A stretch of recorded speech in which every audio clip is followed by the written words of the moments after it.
بنك التنمية الصناعية طرح وديعة جديدة بفايدة 22.5%،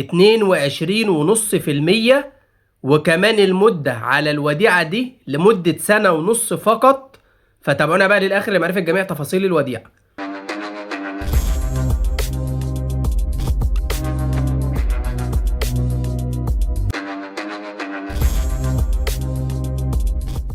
السلام عليكم اعزائي متابعي قناه بنوك مصر.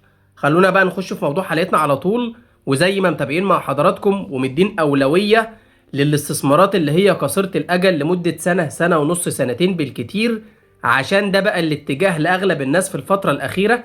ما بقوش حابين الشهادات الثلاثيه ولا الرباعيه ولا الخماسيه. فطبعا معانا في الحلقه دي بنك جديد طرح وديعه جديده عشان يخش في منافسه مع البنوك اللي طرحت ودايع الفتره الاخيره. البنك اللي معانا في الحلقة دي زي ما قلنا في مقدمة الحلقة هو بنك التنمية الصناعية IDB.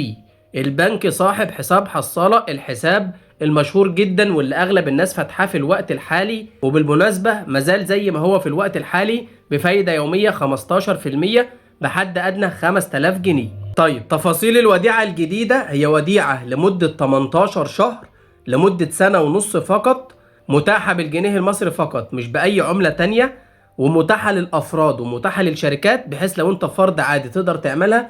لو انت شخصيه اعتباريه وعندك شركه، سواء شركه افراد او شركه اشخاص او شركه اموال، تقدر برضو تعمل الوديعه ديت وتستفاد بالفايده المميزه عليها والمده المميزه عليها. والوديعه دي طرحها بنك التنميه الصناعيه بدوريتين صرف. بيقول لك لو انت عاوز العائد في نهايه مده ال 18 شهر هيبقى العائد عليها 22.5%، لكن لو انت عاوز العائد مقدم في بداية المدة عن ال 18 شهر هيبقى العائد عليها 17.4%. وخلي بالك هنا العائد سواء في نهاية المدة او في بداية المدة، سواء 22.5% او 17.4%، ده على المدة كلها يا جماعة، على مدة ال 18 شهر.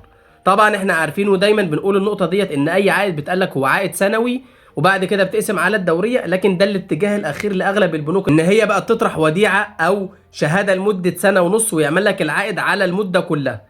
فركز في النقطه ديت عشان ما تفكرش ان هو مثلا 22.5% لمده سنه وترجع تزود كمان نص سنه وكذلك على العائد 17.4%. لا، العائد اللي انا قلته لك ده على المده كلها، على مده ال 18 شهر. من اهم مميزات الوديعه دي ان العائد عليها ثابت طوال المده. فلو تعاقدت عليها دلوقتي واخترت اي نوع دورية عائد هيبقى ثابت طوال مدة ال 18 شهر، مش هيتأثر بأي حاجة.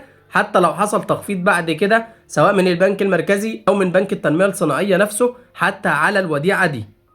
الاسترداد على الوديعة دي متاح في اي وقت، ودي ميزة من مميزات الوديعة، ان انت تقدر تستردها من تاني يوم لو اتزنقت في الفلوس بتاعتك. وجدول الخسارة والربح على حسب بقى البنك وعلى حسب جدول الاسترداد في البنك ساعتها. ودي بتديها ميزه شويه عن الشهادات، لان الشهادات انت لازم تستنى مده 6 شهور لو انت عاملها جديد، ما تقدرش تكسرها قبل مرور 6 شهور. هنا لا 6 شهور بقى بتلتزم بيها، ولا 3 شهور ولا شهر ولا الكلام ده كله. من تاني يوم تقدر تكسر الوديعه دي عادي. طبعا بنك التنميه الصناعيه طرح الوديعه دي عشان يخش في منافسه شويه مع نفس البنوك اللي طرحت تقريبا نفس الوديعه الفتره الاخيره. كان اولهم البنك العربي الافريقي وديعه بولت، برضو بعد كده طرح بنك القاهرة نفس الوديعة، وبعد كده برضو طرح بنك المصرف المتحد وديعة مشابهة. فهو حاول يطرح الوديعة دي بفايدة مميزة وفايدة مشابهة ليهم بنفس الدورية، بل زاد عليهم ان هو بقى دوريتين في نهاية المدة وفي بداية المدة عشان يخش في منافسة شوية مع البنوك دي.